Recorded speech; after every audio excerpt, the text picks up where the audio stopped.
ওম শান্তি। মুৰলীৰ তাৰিখ 2 আগষ্ট 2025। মৰমৰ সন্তানসকল, কেতিয়াও ভাগৰি স্মৃতিৰ যাত্ৰা এৰিব নালাগে। সদায় দেহী অভিমানী হৈ থাকিবলৈ যত্ন কৰা। পিতাৰ মৰম আকৰ্ষণ কৰিব আৰু অমায়িক হ'বৰ কাৰণে স্মৃতিত ৰাখিব। প্ৰশ্ন: 16 কলা সম্পূৰ্ণ অথবা নিখুঁত হ'বৰ কাৰণে কোনটো পুৰুষাৰ্থ নিশ্চয় কৰিব লাগে? উত্তৰ: যিমান দূৰ সম্ভৱ নিজক আত্মা বুলি বুজা। মৰমৰ সাগৰ পিতাক স্মৰণ কৰা, তেতিয়া নিখুঁত হৈ যাবা।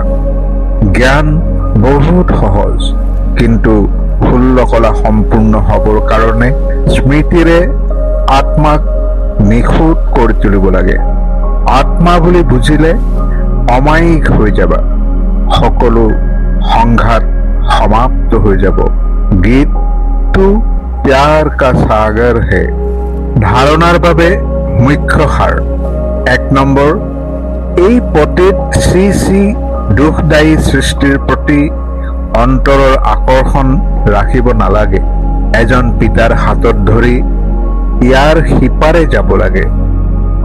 2 নম্বৰ, মালাৰ মণি হ'বৰ কাৰণে বহুত সাহসেৰে পুৰুষাৰ্থ কৰিব লাগে। জ্ঞান ৰত্ন গ্ৰহণ কৰোঁতা হংস হ'ব লাগে। কোনো ধৰণৰ বিকৰ্ম কৰিব নালাগে। বৰদান: নিমিত্ত ভাৱৰ দ্বাৰা সেৱাত সফলতা প্ৰাপ্ত কৰোঁতা শ্ৰেষ্ঠ সেৱাধাৰী হোৱা। নিমিত্ত ভাৱে সেৱাত স্বত সফলতা প্ৰাপ্ত কৰায়। নিমিত্ত ভাৱ নাথাকিলে সফলতা নাহে। শ্ৰেষ্ঠ সেৱাধাৰী অৰ্থাৎ পিতাৰ খোজে প্ৰতিটো খোজ দিওঁতা। প্ৰতিটো খোজ শ্ৰেষ্ঠ মতত শ্ৰেষ্ঠ কৰি তোলোতা।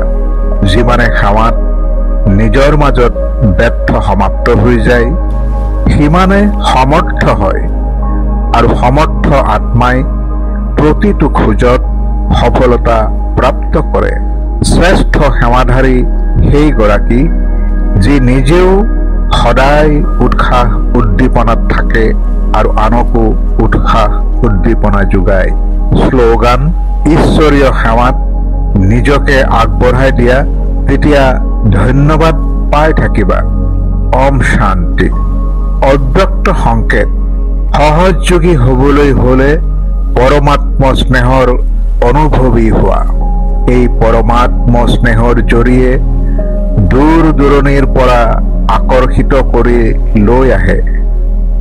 এয়া এনেকুৱা সুখময় স্নেহ যে এই স্নেহত 1 ছেকেণ্ড যদি মগন হৈ যোৱা, তেন্তে অনেক দুখ পাহৰি যাবা আৰু সদা কালৰ বাবে সুখৰ ঝুলনাত ঝুলিবলৈ ধৰিবা।